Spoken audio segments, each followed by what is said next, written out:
James Maloney, our Ontario Caucus Chair, will be making a few remarks. Over to you, James. Thanks, Francis. I appreciate the introduction. And let me just give a big thanks to you and Ikra. You've been doing a remarkable job for the last 24 hours, leading us through an incredible agenda. And on that note, I want to thank Mike Rosati and his team for putting this whole thing together. I've been to a lot of these things over the years, and they don't just happen on their own. There's a lot of work, a lot of volunteers, and a lot of effort. So I want to big shout out to them. So as you mentioned, I do have the honor of being the Ontario Caucus Chair. There's 77 Ontario MPs, as I remind the Prime Minister weekly in my report. But for today's purposes, I want to thank the 1,400 plus people who are registered and attending this convention online, because you are a sample of the volunteers, because without the 1,400 of you and all of the people like you, I would be a candidate standing on the street by myself with good ideas and a good platform. The reason we have 77 MPs is because of all of you and all the people like you. I know that Chris Jackson and Simone Racanelli, I'm going to give you a shout out. You guys are here today. Without you, I couldn't have got elected. These events are critically important. I've been coming to them for many, many years. They're important for all of the people who get to attend, because you get to hear updates from MPs and you get to, rub elbows with MPs. It's unfortunate we're not doing it in person. And you get to buy some great paraphernalia, like swag, like this button I'm wearing on my lapel, Prime Minister. But doing it virtually has its benefits too, because I said there's 1,400 people here. That's the largest convention like this LPCO has ever had. And the reason for that is because it's affordable, it's accessible, and there's also all of the MPs from Ontario here but 4-5. And that's remarkable too. So I'm now going to introduce our two panelists today, I'll call them. Richie Valdez is my new colleague, elected in 2021. She's a member of parliament from Mississauga Streetsville. Before she was involved in politics, she was an entrepreneur involved in banking. She's a mother of two beautiful children, Kyle and Cassidy, husband to Chris. She sits on the Standing Committee on Agricultural and Veterans Affairs. And I know she's thrilled about it because I spoke to her about it in the back room of the House of Commons just the other day, and she's quite thrilled. Prime Minister, to you, I just want to say thank you. We are where we are because of volunteers, but because of you, sir. You've led us through 3 very challenging elections. In 2015, we went through the longest election in Canadian history. The Conservatives tried to outfinance us and physically exhaust us, and they didn't, and you led us to a massive majority. In 2019, you led us to a second mandate, which was confirmation that we were on the right track. And in 2021, Prime Minister, we went through, as you've quite rightly said, one of the most important campaigns in Canadian history. And it was one of the toughest campaigns.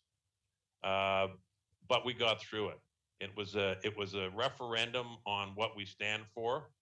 And as I always say, I look to the left to see the Speaker of the House of Commons now. And that's because we're in government, and that's thanks to you, sir. So we are all grateful for everything you do. And as I said, one of the great things about these events is MPs are here and members get to see their MPs and talk to them. And I want to thank you for taking the time to be here today, because it's critically important. And in ironic, odd sort of way, because it's on Zoom, it feels a little bit more intimate because we get to see you up close. So thank you very much for being here. So I'm going to turn it over to Richie and to the Prime Minister. Thank you so much for that warm introduction, James, and welcome, Prime Minister, and thank you so much for joining us today. I know we're all looking forward to hearing from you, so I'll hand it over to you to begin. Thanks so much, Richie, and thank you, Jamie. It's great to be here for this year's convention of the LPC Ontario. It's the largest convention in the party's history for Ontario, and I'm very, very excited to be part of it. Really looking forward to my conversation with you, Richie, in a few minutes. But first, I want to make sure to take the time to thank our two convention co-chairs, Ikra and Francis. Merci pour tout votre travail. It is really great to have your leadership here. Speaking of leadership, I want to congratulate our new LPCO Management Board Director, Kasser Dar, and the newly elected Board of Directors for Ontario. I really look forward to working with you all. I'd be remiss not to thank the outgoing LPCO Management Board Director, Jeff Carpenter. Jeff, you've been on the front lines for growing movement. You're supporting EDAs, supporting candidates, supporting volunteers. You've done amazing work. We'll miss you, but of course, we won't let you go too far. We're going to need you in the years ahead as we continue our work as an amazing volunteer, as you always have been. And of course, a huge shout out to all of you, everyone joining. Together, we're going to get big things done for Ontarians and indeed for all Canadians. And like Jamie said, we can't do it without you. Mes amis, vous travaillez fort malgré. Friends, you're working very, very hard despite the tough times we're going through. You're there for your communities. You're there to talk about a positive plan to create a better future. I'm thinking about the 13,000 volunteers who joined our Ontario team during the last year.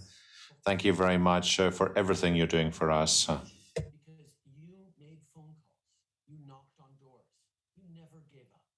Because of your work, our party has more grassroots supporters than ever before. So thank you. In the last election, you helped elect, as Jamie reminds us all the time, 77 LPC MPs in Ontario. Big shout out to our new MPs in Ontario, and to Leah, Lisa, and Paul, who gained new seats for us. All strong voices to stand up to the Conservative Party of Canada when they say we should do less for vaccination, less for families, less to fight climate change. We're going to keep focusing on doing more for Canadians. Last Monday, with the return of Parliament, our Liberal team demonstrated we're ready to continue delivering positive change. And I want to give a quick shout out to everyone here joining from the Ottawa region. You've been through a lot in these past days. We're going to have your backs. We're going to keep having your backs. I know this is a really difficult situation for you, but we're going to stay strong and focused on you, both supporting you and on making sure you get through the larger crisis that we're in of climate change and of pandemic, at the same time as we support you through this difficult moment for Ottawa. We're building a better future for everyone. We're focused on real results for Canadians, on vaccination, and on keeping people safe, on delivering $10 a day childcare everywhere in the country, including here in Ontario. We're working on that really hard. On bringing home home ownership, getting back into reach, on fighting climate change, on creating jobs and growing the middle class. We've been working on walking the shared path of reconciliation, and we've done a lot, but there's so much more to do. Mais bien sûr qu'il reste encore beaucoup à faire. There's still a lot to do. We're Liberals. We know there's always something to do. There's always more to do, but I also know that our Liberal team is always ready to do more. While Conservative politicians continue to take a path of negative and divisive politics, let's continue to focus on building a Canada where no one is left behind. Let's be bold and ambitious. Let's deliver real positive change. And of course, let's do it together. Merci, mes amis. Thank you, and I completely agree with you, Prime Minister. I'm very excited to be right here with you and with all of our LPCO family today to talk about the challenges our country faces and, of course, our path forward. But first, I would like to greet Ella Grace a very happy birthday today. How are you, Prime Minister, and your family with having recently tested positive for COVID-19? You know, like so many families across the country over the past two years, we've had tough moments of being in isolation, dealing with COVID. Thank God we're all vaccinated, so there were no more symptoms than a couple of sniffles in some of the kids, and I didn't get any symptoms, but we still followed public health advice and stayed isolated for the stretch, which, I mean, people know how it is. I'm, trying to work doing Zoom calls. The kids are somewhat virtually on school, not really having to do homework at home, having to, scramble, getting those balances. It's tough, it's complicated, but we're getting through it. And quite frankly, I can't help but think that, the fact that we're able to get through it, we're able to isolate, we're able to work virtually, gives us a huge, much less challenges than what so many Canadians are facing. People who've lost loved ones and members of their family, people who've lost their jobs, people who are facing terrible health outcomes because of COVID. We need to keep focusing on them. And that's why, even as, yes, there's moments of challenge for all families, our focus as a family and as a government is really very much on making sure we're helping all Canadians through this pandemic, particularly those most vulnerable. Now, what are some of the ways you and your family have been keeping busy over the last 2 years? I'm sure you, like so many Ontarians, have had to come up with creative ways to keep the kids busy during these times. Obviously, over the 2 years, the situation has changed a bit. There are times when we really had to stay indoors and very tight. Other times when we're able to go to parks and get outside, doing as much physical activity. They're spending so much time because of the pandemic on electronics, whether it's virtual school or iPads that have gone a little too much over the past little while. Like so many parents are sort of holding their heads. Getting them outside is always a bit of a challenge, but it is something that keeps us all sane and keeps things together. Lots of board games, lots of family nights, fewer friends, fewer extended relations, but a lot of really quality family time. I think that's been one of the things that a lot of families have gone through over this pandemic. Chris and I do the same thing, so I agree with you completely. So, Prime Minister, in the last 2 years, COVID-19 has consumed all of our lives. Ontarians and all Canadians have sacrificed a lot. And now, with the emergence of Omicron, the battle against COVID-19 is still dominating many parts of our lives. Can you talk a bit about what our Liberal team in Ottawa is doing to keep Ontarians safe and supported through COVID-19 and how we can build a path out of this crisis? Well, first of all, let's recognize that, we all wanted to be out of COVID by now. 2 years in, and we're still dealing with waves. We're still dealing with just a sense of exhaustion. People are tired. I get that. We want it to be done. And fortunately, we're doing the right kinds of things. Canada has one of the highest vaccination rates in the world because Ontarians and Canadians stepped up to keep themselves safe, to keep their families safe. And as we've seen, vaccination, while not preventing as many people from catching Omicron as we would have liked, has been extraordinarily effective at preventing severe outcomes, at preventing hospitalizations, at keeping our hospitals from being totally overrun, and our health workers who've been heroes these past 2 years, working so hard, keeping them from being overloaded and overwhelmed more than they already are. And that has been because we stepped up as Canadians to do the right thing, all of us, but also because we stepped up as a government to procure enough vaccines so everyone could get them. And it was a team effort. Obviously, we work closely with the provinces and territories on getting vaccines and delivering those vaccines to Canadians, on encouraging people to get vaccinated. And even with the exhaustion, even with the frustration people are going through, let's remember, Canada has never been so united. We've seen close to 90% of people getting vaccinated, neighbors helping neighbors, being there for seniors, being there for our kids stepping up to help around the house, understand that they don't get the same kind of birthday parties. So yes, you mentioned it's Ella Grace's birthday, and we're not getting the kind of birthday parties that we'd all love, and certainly a 13-year-old, my God, how time flies, would want to have. But these sort of things are what Canadians have been amazing at. And as a government, we made a promise from the very beginning that we'd have people's backs as much as it took, as long as it took. And that's exactly what we're doing. 8 out of every $10 spent on pandemic supports across the country came from the federal government. These are things that we're doing to support. And it's not just working to keep us getting through this pandemic in the best possible way from a health perspective.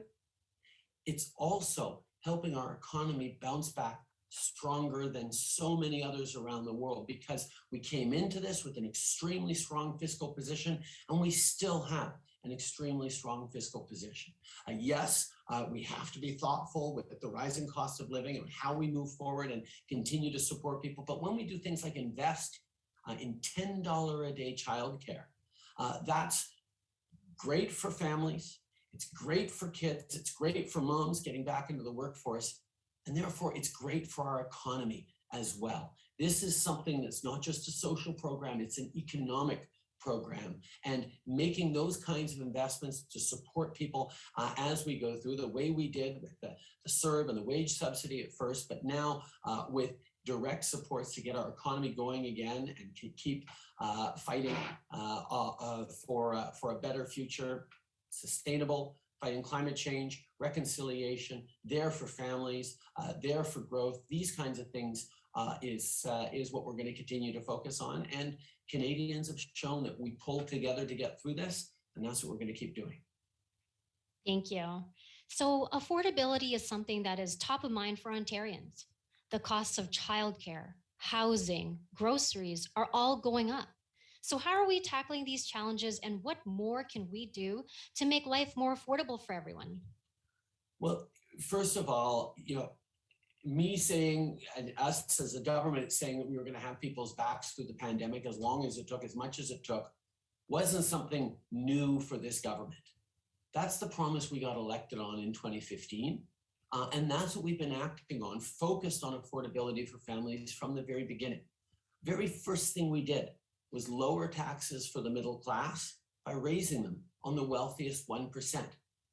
We then moved forward with the historic Canada Child Benefit that has lifted hundreds of thousands of kids out of poverty. We increased payments for the most vulnerable single seniors to help them get through. We made investments in youth. We made historic investments in reconciliation, whether it was resolving longstanding challenges or ending boil water advisories. We've ended about 120 of them so far. We are doing the work that we need to do by investing in Canadians. And right now, as we come out of this pandemic and are facing a global supply chain crisis, a global inflation crisis, we're going to continue doing things that are going to support Canadians. I already talked about childcare, and certainly hope that families here in Ontario are going to be able to benefit from childcare very soon. We are ready and working on it hard with the Ontario government. They are the last of the 13 provinces and territories to sign on. And right now we're seeing across the country, in places like Nova Scotia, Manitoba, Saskatchewan, and Alberta, already families are saving hundreds of dollars because childcare costs are already coming down. In Ontario, we know when childcare costs start coming down and families have hundreds of dollars extra every month, that's going to help with groceries. That's going to help in a meaningful way at moving forward in ways that are affordable. On top of that, we're continuing to invest in housing. We know that the housing crisis is extremely challenging for people, but we also know there isn't any one silver bullet, one quick answer to housing. That's why we have a range, a suite of different programs, from the first-time home buyers initiative to the rapid housing program to the Canada housing benefit to investments in rental supply, to investments with municipalities to accelerate constructions. There's so many different things that we're doing on moving forward on ending predatory practices as well, like blind bidding and cracking down on foreign owners as well. These are things that we need to do to keep life affordable for people, and we're going to keep doing it. While Conservatives keep saying, "Oh no, you spent too much in supporting Canadians," we actually know that, first of all, it's not just the right thing to do, because yes, we have to support Canadians through these difficult times, but it's also the smart thing to do, because supporting people now makes sure that our economy comes roaring back as it is stronger than ever before. I can speak on behalf of all my colleagues. We are definitely here for Canadians and excited for 2022 and what's to come. Now, in the last 3 federal elections, climate action has been on the ballot for many Canadians. Can we talk about how far we've come since on this issue in 2015 and where we need to go to keep fighting climate change while creating jobs, strengthening our economy, and growing the middle class? First of all, the big one is Canada has now moved forward with a price on pollution right across the country. It's now no longer free to pollute anywhere in the country. And that is a very, very big step. And we had to fight the Conservatives tooth and nail, including up to the Supreme Court, in order to be able to do it. But it is one thing that countries around the world are now looking at. The way Canada did it, by putting a price on pollution and by making sure that ordinary families get more benefits because of this price on pollution. We're returning more money to families in jurisdictions where we've had to bring in the federal backstop than, like Ontario, than they pay on average in the carbon price every year. So that was a huge thing that is sending us in the right direction, but it's not the only thing. We're moving forward on a ban of harmful single-use plastics, and we're looking to eliminate plastic waste by 2030. We laid out a plan to plant 2 billion trees over the next 10 years. We're committed to ensuring 100% of vehicles sold in Canada by 2035 are zero emission, with 50% vehicle sales by 2030 being zero emission. And that means we're supporting automakers and auto workers to be able to produce them in Canada. We're protecting our lands and waters. When we came into office in 2015, 1% of Canada's marine and coastal areas were protected. We're now up to 14%, on our way to 25% by 25 and 30% by 2030. These are the kinds of things we're moving to, even as we commit to net zero by 2050. And we're supporting adaptation around the extreme weather events that we know are more and more real. We are going to continue fighting climate change and making sure we are supporting Canadians every step of the way, because it's not just about something we have to do to protect the future. It's something we should want to do because of the jobs, because of the growth, because of the economic opportunities that we're creating. Good supports for families, good middle-class jobs, and indeed careers that'll come through greening our economy. I love that Canada has definitely been a leader in climate change, and I'm really looking forward to creating a better future for our kids. Now, we know that women, Black, and racialized Canadians and Indigenous peoples have disproportionately been most impacted by COVID-19. How are we as a government building a better and fairer country that brings everyone along? To build a better Canada that works for everyone, we have to address the challenges that have always been facing our country. Canadians are rightly extremely proud of our country. We have done amazing things. We do diversity better than many countries around the world. We lean on each other. We're there for each other. We're supportive of science. We're there to defend each other's rights. But even with all the good things about Canada, there's still a long way to go. Systemic racism is a reality. The barriers that exist for Canadians of diverse backgrounds are real. Working on reconciliation is a long-standing challenge that we need to actually fix this relationship. We need to put Indigenous people in control of their communities, of their lives, of their future as partners in stewards of this land, building a better future that everyone gets to be part of, and that is something this government has leaned in on heavily. We've also moved forward with an anti-racism secretariat that has moved forward on specific initiatives for many, many communities. I remember a few years ago, we sat down with the leaders within the Black community to talk about what was needed. And yes, we then moved forward on justice initiatives and issues to address some of the high incarceration rates of Black youth, for example. But there was a call for much more than that. A Black entrepreneurship strategy to make sure that Black business owners and Black entrepreneurs were able to access capital because of barriers that exist in our systems that weren't allowing that to flow. Funding for grassroots organizations in the community that we're going to be able to grow. And we've done that with the Black community. We're doing that with other communities on a distinctions basis, whether it's working with the Asian community on the unfortunate rise of anti-Asian racism, whether it's working with a diverse range of communities on their issues and responding to them. ICRA's leadership on fighting Islamophobia and on making sure that we're supporting Muslim Canadians as we move forward in a time that unfortunately has seen a rise in intolerance and hate crimes, a rise in some of the lashing out, even as so many Canadians are demonstrating that they are there for each other. I spoke just a few days ago to a business owner, a Vietnamese business owner who's been in Canada for 40 years, and he just faced some terrible racially motivated attacks and graffiti and slurs on his store.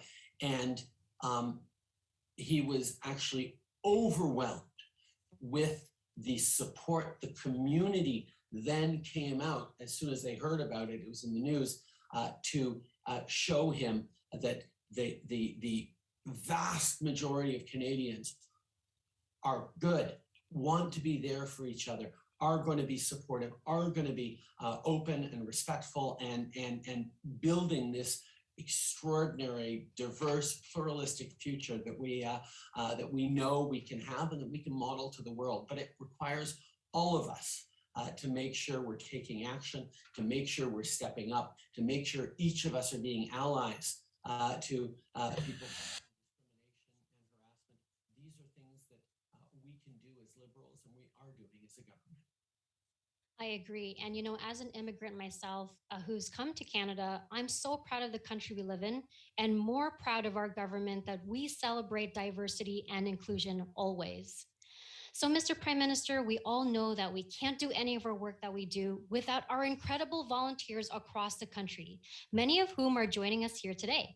They work so hard between elections and during campaigns. So I'm wondering if you can share with us some of your favorite campaign experiences or moments with volunteers in Ontario over the past 3 campaigns. You know, there have been so many, but it's always the same thing. It's coming together in a community and just seeing so many Liberals mobilized together to engage, to whether it's door knocking or whether it's for a rally or whether it's a community celebration. The pride, the strength, and the engagement of our volunteers, young and old, and just empowered to shape their communities, to shape their future. We couldn't do any of the things we do as a government, as a party, without extraordinary Canadians who know that this is a powerful way to shape your community, your country, and your world for the better. There are so many different ways that people can step up to get involved through various good causes, for community organizations, through charitable actions, through hard work in your professions. But getting involved in politics matters. We need people to continue to step up, to get involved, to engage, to shape their communities and shape the direction of their country. And politics is frustrating sometimes, it's divisive sometimes, but it also makes a huge difference in people's lives. And the way we rely on incredible, motivated volunteers who are there, yes, to knock on doors and put in signs, but also to help us shape the policies and lead a national conversation on where we're going as a country and how we best get there. Is just an extraordinary privilege for me as a Liberal to be able to working alongside so many amazing volunteers across Ontario and indeed across the country. Thank you, Prime Minister. A shout out to all our amazing volunteers. We thank you for all of your amazing support, and I look forward to working with you again in the future. Prime Minister, you've provided us with so much insight. We really appreciate your perspective, and I'm excited for what's to come in 2022. I appreciate your time, Prime Minister. Have yourself a wonderful rest of the day.